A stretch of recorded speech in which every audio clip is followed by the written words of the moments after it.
Good morning everyone.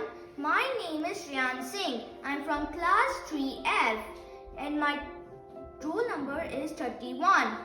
My topic is rainwater harvesting. Every year, millions of liters of rainwater get wasted.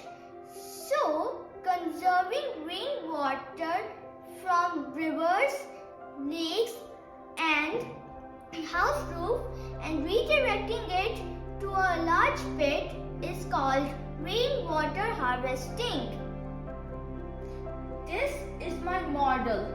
Now I'm going to explain you how this model works.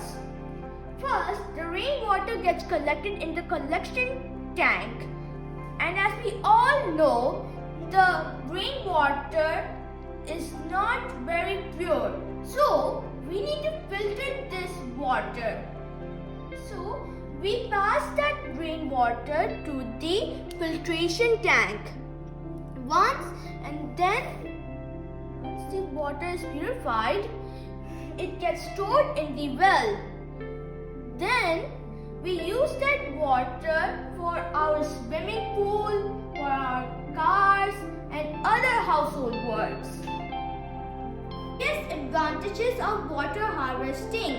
It improves the groundwater levels, decreases the demand of water, promotes water and energy conservation. Also, rainwater harvesting is easy to install and operate. So, water harvesting is the need of the hour.